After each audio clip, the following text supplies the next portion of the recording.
పార్వతీపురం మన్యం జిల్లా గుమ్మలక్ష్మీపురం ఏజెన్సీలో భయాందోళన గురి చేస్తున్నాయి గజరాజులు. ఈ రోజు వేకువజామున గుమ్మలక్ష్మీపురం బుడ్డమ్మ గర్జ పంచాయతీ దాదుపురం గ్రామంలో పాలక చైతన్య అనే గిరిజన రైతు రేకుల సెకండ్ హ్యాండ్ బోర్ మరియు అరటి బొప్పాయి పండ్లను ధ్వంసం చేశాయి. ఏ క్షణం తమపై ఏనుగులు దాడి చేస్తాయో అని భయాందోళన చెందుతున్నారు గిరిజనులు. పొలం పనులకు వెళ్లాలి అంటే ప్రాణాలు గుప్పెట్లో పెట్టుకుని వెళ్లవలసి వస్తుంది అని గిరిజన రైతులు ఆవేదన చెందుతున్నారు. వీటిపై తక్షణమే ప్రభుత్వం చొరవ చూపి గిరిజనుల ప్రాణాలు కాపాడాలని ప్రజలు కోరుతున్నారు.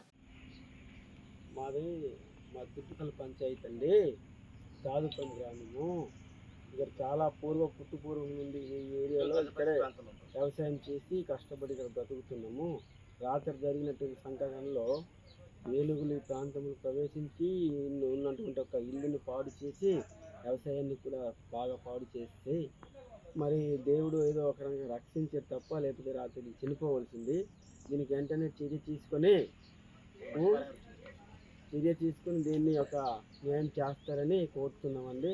ఇలాగే ఇంకా ఈ ప్రాంతంలో ఉన్న వ్యవసాయాలు అనేక ఉన్నాయి, అవి కూడా పాడైపోతున్నాయి. దీన్ని వెంటనే ఫారెస్ట్ వాళ్ళు దీన్ని ప్రభుత్వం వారికి చెప్పి చర్యలు తీసుకోవాలని. దుడ్డుకల్ పంచాయతీ దాదుపురం మా ఊరు.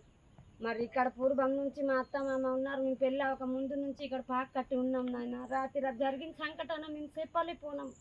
చెప్పనడికి కూడా భయం వేసేస్తుంది. చచ్చిపోతాం మరి 10 నిమిషాలతోటి పరిగెట్టి వెళ్ళాం ఇలాగ అరుపులతోటి. మరి ఉంటే చచ్చిపోతాం. మరి నిద్ర మత్తులోనే బతికి పరిగెట్టి వెళ్ళిపోనాం. లేకపోతే చచ్చిపోతాం. మరి 10 నిమిషాలే మాకు లేపించింది. దేవుడు మాకు కాపాడు.